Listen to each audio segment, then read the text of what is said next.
श्री कृष्णाय नमः। श्री गोपी जन वल्लभाय नमः। महाप्रभु श्री वल्लभाचार्य जी की 84 बैठक। चरित्र 45। कृष्णा नदी की बैठक अनिश्चित।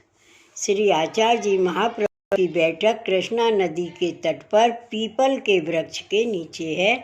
वहाँ आप विराजे। तब श्री आचार्य जी ने दामोदर दास को आज्ञा की कि यहाँ तेलंग ब्राह्मण मायावादी बहुत हैं, उनसे वाद विवाद कर मायावाद का खंडन कर भक्ति मार्ग का स्थापन करेंगे।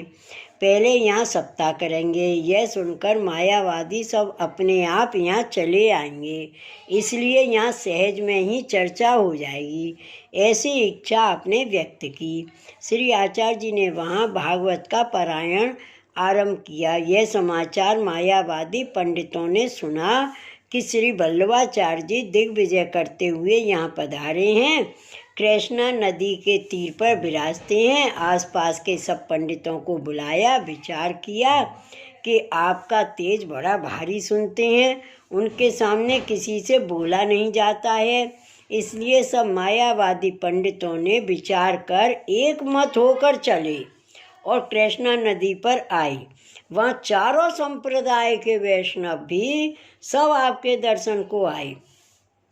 उन सब ने प्रार्थना की, महाराज अधिराज, ये मायावादी हमें बड़ा दुख देते हैं। यहाँ मायावादी का बड़ा जोर है। आप विष्णु स्वामी संप्रदाय के आचार्य हो, इसलिए आप हमारी रक्षा करके माया मत का खंडन करिए। तब श्री आचार्य जी ने कहा कि इसके लिए ही यहाँ आए हैं। आज सप्ताह की समाप्ति हो चुकी है, यह मायावादी भी जानते हैं। पीछे थोड़ी देर में मायावादी पंडित भी सब आ पहुँचे। उन सबको श्री आचार्य जी ने आदरपूर्वक बैठाया। पीछे चर्चा प्रारंभ हुई। एक प्रहर में श्री आचार्य जी ने सैकड़ों पंडितों को निरुत्तर कर दिया। तब माया मत का खंडन करके भक्ति मार्ग का स्थापन किया। चारों संप्रदाय के वैष्णव बहुत प्रसन्न हुए।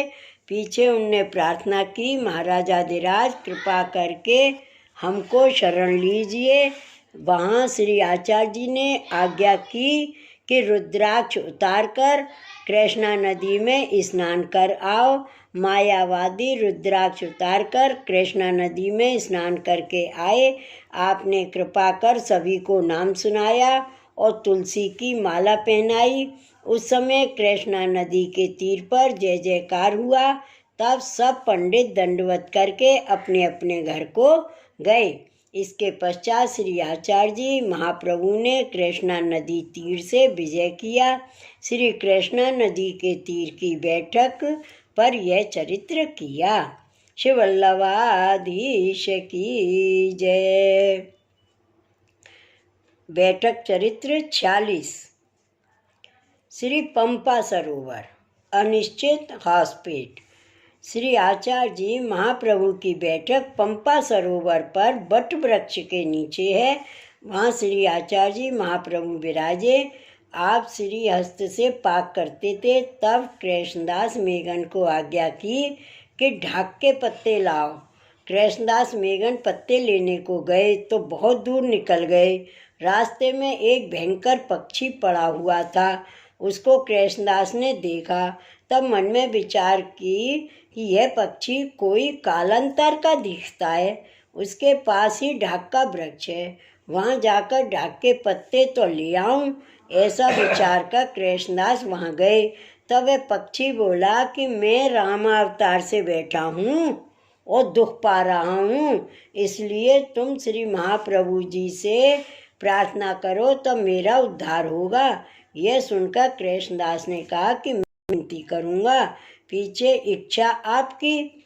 इसके बाद कृष्णदास पत्ता लेकर गए। उनने श्री आचार्य महाप्रभु से प्रार्थना की, महाराज एक पक्षी रामा अवतार का बेटा, उसने विनती की है मेरा उद्धार कर, मैं बहुत दुखी हो रहा हूँ। श्री आचार्य जी महाप्रभु तो परम दयालु हैं। आपने आज्ञा की चरणोदक का लेकर उस पर छिड़क दो। तब कृष्णदास ने चरणोदक का जल लेकर जाकर ऊपर छिड़का। उसी में उसकी पक्षी योनि टूट गई और देवी स्वरूप हो गया। उसी समय बैकुंठ से विमान आया। उस विमान में बैठकर वह पक्षी बैकुंठ में गया। तब आपने कहा कि इसका उद्धार तेरे द्वारा हुआ है, इसके लिए ही तुझको पत्ते लेने के लिए भेजा था। श्री आचार्य जी ने फिर वहाँ पर सप्ताह की, तब वहाँ महाअलौकिक आनंद हुआ। इसके पश्चात आपने कृपा कटाक्ष द्वारा तामसी जीवों का उद्धार किया। पीछे एक दिन विराज कर पंपा सरोवर से विजय किया। यह चरित्र श्री महाप्रभु जी ने पंपा सरोवर की बैठक पर प्रकट किया। श्री वल्लभाधीश की जय। श्री गोवर्धन नाथ की जय। जय जय श्री गोखलेश, जय जय श्री गोखलेश।